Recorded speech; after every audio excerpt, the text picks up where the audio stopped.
welcome aboard ZeXplorer, and I think she's a bit of a gem here at Fort Lauderdale. First of all, we don't see anywhere near enough green boats. She was originally built in 2016 here in Florida. She's got an ice-strengthened steel hull, and she's capable of 7,500 nautical miles cruising. Not only that, she went through an extensive refit in 2022 where they extended the aft end of the boat, they tweaked the engineering, and they made some major changes on the inside as well. And we're going to look at all of that because we're going to give you the full tour. She's currently on the market with Fraser.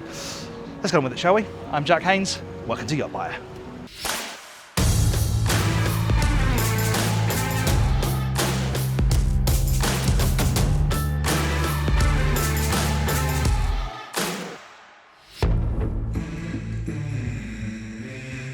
Before we get going, if you've not done so already, we'd appreciate it if you subscribe to the channel, hit subscribe and the bell icon. You'll be notified every time we upload a new video. I don't know about you, but with its rough, tough looks, its ice-strengthened hull, steel, aluminium construction, I wasn't really expecting there to be such a luxurious and comfortable sun deck on board. But look at this, hot tub, seating on either side, this lovely big table where everybody can sit in the shade and have lunch up here if they want to. The bar opposite as well, where the crew can serve lunch because you've got this lovely big grill, cooling space underneath, load of worked up wine cooler, everything you need to serve your lunch up here. And look at the varnished woodwork up here. I said I might want to caress it on the video, so the crew have very kindly given me one of their little white gloves so I can do this without leaving fingerprints. But yeah, it's absolutely gorgeous. The craftsmanship is delightful. Moving aft, I'll take my glove off now. You've got some bar stools here which pull up to the bar very nicely, and then right back here this is all just sunbathing space, clear of the hard top, so if you want to catch your rays, this is where you want to be. Now down on the bridge deck is where some of the major refit work happens, so let's head down there now and have a look. Bridge deck aft is now where you have the outdoor gym. They actually moved the gym equipment from inside during the refit. I'll explain why they did that later on. You have got a bit of living space as well though, a couple of benches here, some countertops, some storage underneath for the crew. But the really nice thing I think about this deck is it's symmetrical, so you have equal access up both sides, which makes it very easy to get forward to the boat deck. It's a very seaworthy, ocean-going vessel, so you feel very safe and secure moving around these decks. Look at the railings all the way along the inside here, nice tall guardrails. This incident is a boarding gate, so if you're a high quayside, you can board from there as well. And as you move further forward, note the railing is still going. There's protection here overhead. In fact, there's protection all the way along. So it's a nice, easy, secure route forward to the boat deck. Wing stations on both sides, so when the captain's manoeuvring, he can be outside the boat and doing that at slow speed. And then there's a Portuguese bridge arrangement which leads down to the boat deck. There's space on the boat deck for two tenders, separated by this enormous deck crane. They've got a 24-foot and a 26-foot. One is diesel, one is petrol, so you can mix up the fuel if you need to, if one is sparse, wherever you end up in the world. And this little one here, with the outboard on the back, is also a beach lander. So you can see it's got this drop down section so you can run it up the beach. Very easy for guests to walk on and off when you're in the shallows. And then we come to this working area where you have the twin windlasses. Obviously it's got a pair of anchors, huge great mooring bollards, fair leads. See the railing running all the way around the side, and then you've got this forward mast which has got lighting on it. It's also got one of the radar scanners. There's another one back there. Feels like it's built like a tank, this thing. It can take you anywhere. Let's head inside.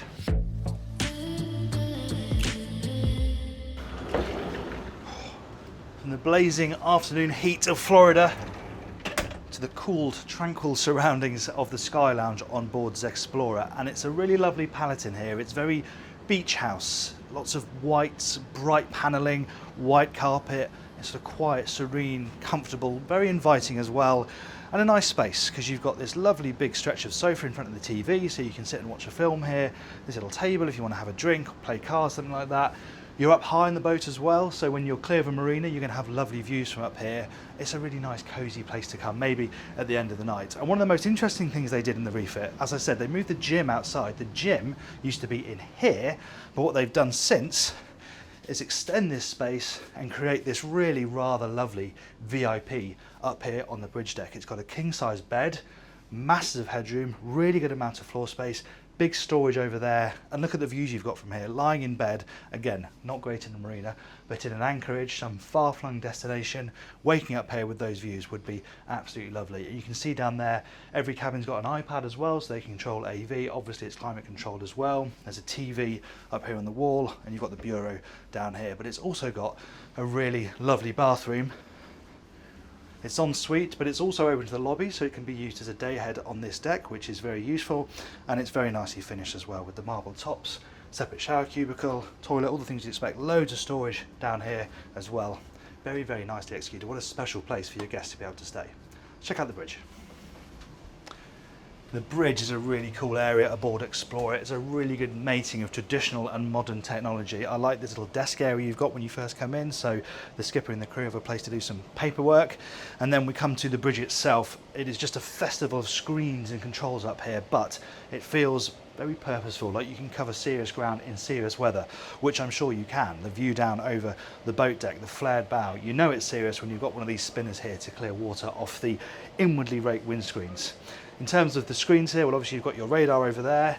Bowling screen here is for systems. Oversight of all the boat systems can be controlled from up here. The Time Zero software in the middle, and then a suite of cameras over here as well. Again, so from up here in this position, the captain has eyes all over the boat.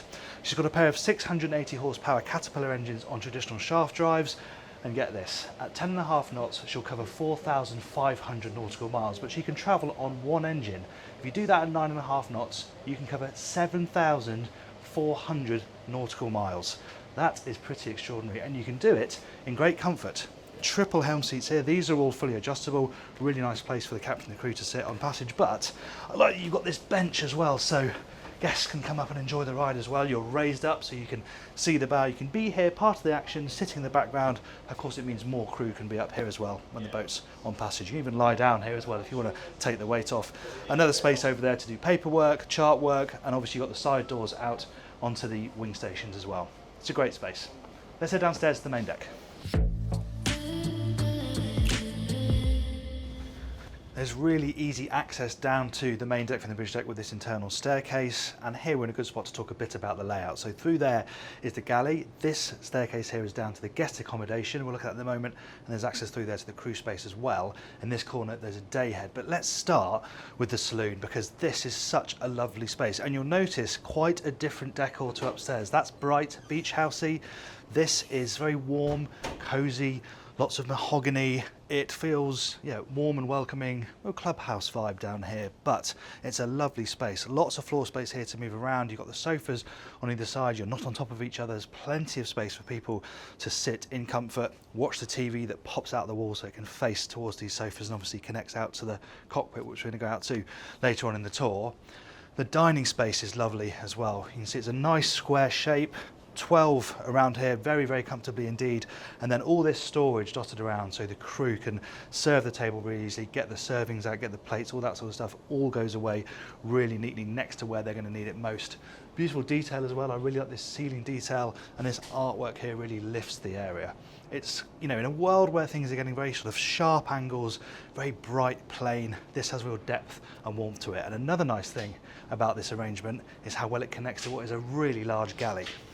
It feels like commercial spec, but also very homely. And when I say commercial spec, just come and have a look in here. This big garden grill, you've got Viking extraction over the top, you've got your Miele professional dishwasher, cooking over here, huge stack of cooling over that side, including a full height wine cooler. But these tops here, these don't feel commercial grade. This feels like big American country kitchen. Loads of storage, you can put your cookbooks up here. It feels like quite a family arrangement, to be honest, and nice big sink as well, and lots of storage in this area as well. But before we head through there to check out the crew mess and their space, let's go downstairs and have a look at the guest cabins.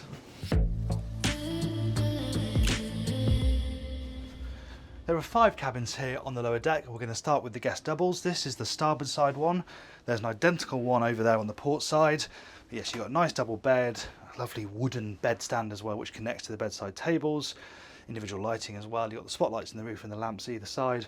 Whole windows too, so natural light isn't too bad, and it's bright decor as well, so it does feel nice and light in here despite the amount of mahogany throughout. TV up on the wall, which is controlled by the iPad, just like up in the VIP, and a nice sized private bathroom with a separate shower cubicle.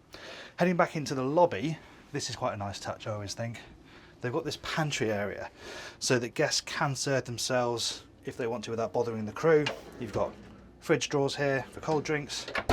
Up top there's space for kettle, coffee maker. So yeah, they don't have to travel up to the galley to make something if they don't want to, and they can have it in the privacy of their cabins. Carry on with the guest cabins though. Storage either side for the crew. That is the crew access door straight through to the crew space, so the stews can get in easily to the guest accommodation. And like the doubles, we've got identical twins. And here obviously you can walk between the beds a bit more comfortably. Again, really good headroom in here, more natural light, very similar in look and feel. Obviously you just have the twin beds rather than the double. I'll show you some of the storage, very similar in all the guest cabins to be honest. There you go, you've got a nice cupboard in there and a mirror in the door there, which is nice. And of course you've got a private bathroom, however different marble colours, which denotes the twins from the doubles, which is rather nice. Right, let's go and check out the owner's cabin. Right then, this is a really lovely space. It is huge. It's nearly 28 foot wide, this boat, and you feel every inch of that in this cabin. There is so much floor space, and I love some of the design details. So the curvature here, the silk panelling on the walls. Again, lovely big bed with that nice wooden base with storage set inside it. The bureau over here is beautiful and nicely positioned so that you've got views out of the hull windows on this side. There's a walk-in wardrobe over here, but it's not the only one in this cabin, because if I cross the other side, you'll see you have exactly the same thing over on this side as well. So both occupants have got essentially private walk-in wardrobes. TV up on the wall over here. You've not got massive flat screen TVs on this boat, but you have got a TV if you do want to watch some television down here. And again, very similar to what we've seen in the guest cabins, but everything's just a little bit larger, a bit more luxurious. Talking luxurious, have a look at this bathroom.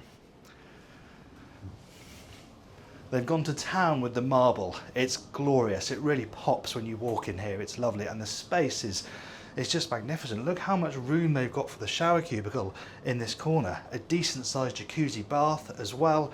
Twin sinks littered with storage underneath, and a totally separate toilet cubicle as well. This is a very nice bathroom indeed. Now let's head back to that lovely galley, and from there we can go into the crew spaces. Right, come with me, because this is something a bit different. Rather novel to have the crew mess on the main deck and finished to much the same standard as the galley. This does not feel like a crew area. It feels very warm, homely, comfortable. The finish is lovely, and they're up on the main deck. You know, they have a nice view. They're not tucked down below deck, certainly as their living space. And it's a nice space as well. You've got the sweep of seating here. You've got almost a mini galley. Obviously, you're connected to the main galley over there, so that's not an issue. But yeah, you've got cooler space in here, countertop, storage, and of course, oversight of the rest of the boat, so they can keep an eye on things even when they're in their downtime. And this is a really nice feature. We've got the map of the world here, ZeXplorer at the bottom. It says places been and places to go, and you can see the pins where this boat has journeyed to thus far in its life. And you can see there's a pin all the way down there in Polynesia. That is a serious passage, and it gives you an idea of the capabilities of this boat. And the accommodation continues, and we start in terms of cabin spaces for the crew with the captain's cabin, which for a boat of these dimensions is pretty amazing really. Nice sized bed. Again, you're on the main deck. It's bright, you're not tucked down below. Nice and spacious, and a very nice private bathroom as well. This is lovely. Let's head downstairs and have a look at the rest of the crew accommodation. Down a short run of steps and we're into the rest of the crew accommodation. We'll start over here where we have lots of storage. Obviously there's the laundry area as well, so you've got the professional grade washers, dryers up here, big amount of counter space, sink, area to hang up the laundry as well. And actually down this staircase there's a huge storage area and a walk-in fridge and freezer. If we move forward, we'll find one of the crew cabins. They've opened one of them up for us. There are two more bunk cabins on this level, but this is one of them to give you an example. So you've got your pair of bunks, storage running along this side, and then a private bathroom just tucked around the corner there.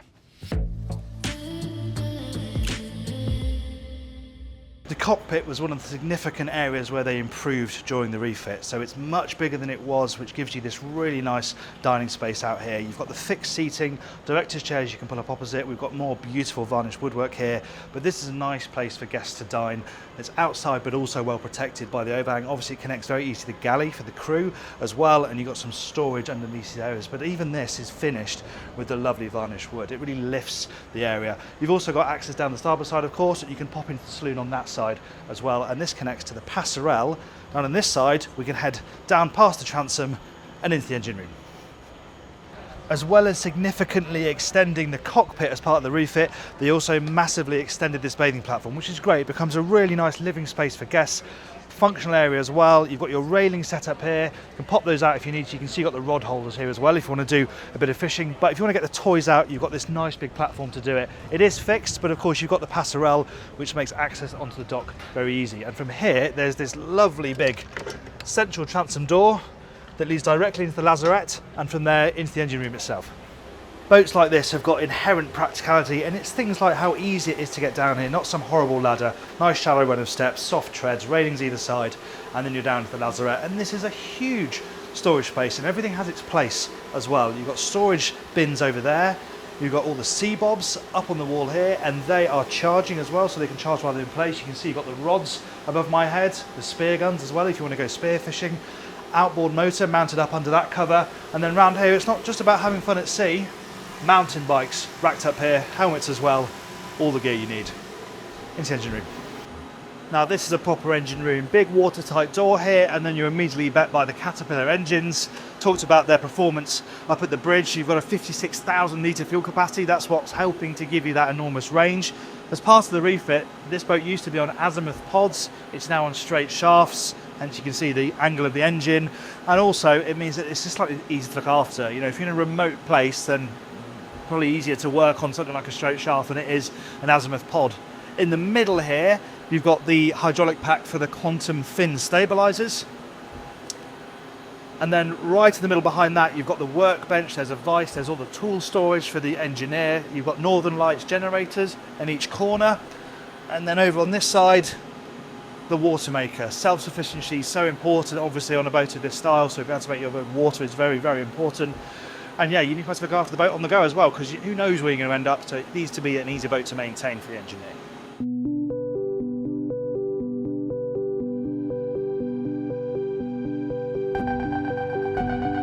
What stands out for me aboard this boat is that really lovely combination of cruising capability, but also comfort on board. As I said at the top, you would not expect, I don't think, to have a boat that can travel 7,500 nautical miles, but also have this lovely outdoor living space like the sun deck, and that lovely interior that's so different to what you see from modern boats. It's so warm and welcoming and very flexible too. The change they made with the VIP cabin on the bridge deck, leaving you those really comfortable remaining cabins on the lower deck, very flexible accommodation, whether you want to run it privately or whether you want to charter it. And it can take you pretty much anywhere to boot as well. Let me know what you think about this yacht in the comments below, and remember, it's on the market with Fraser, and I'll put a link to the brokerage listing in the description to this video.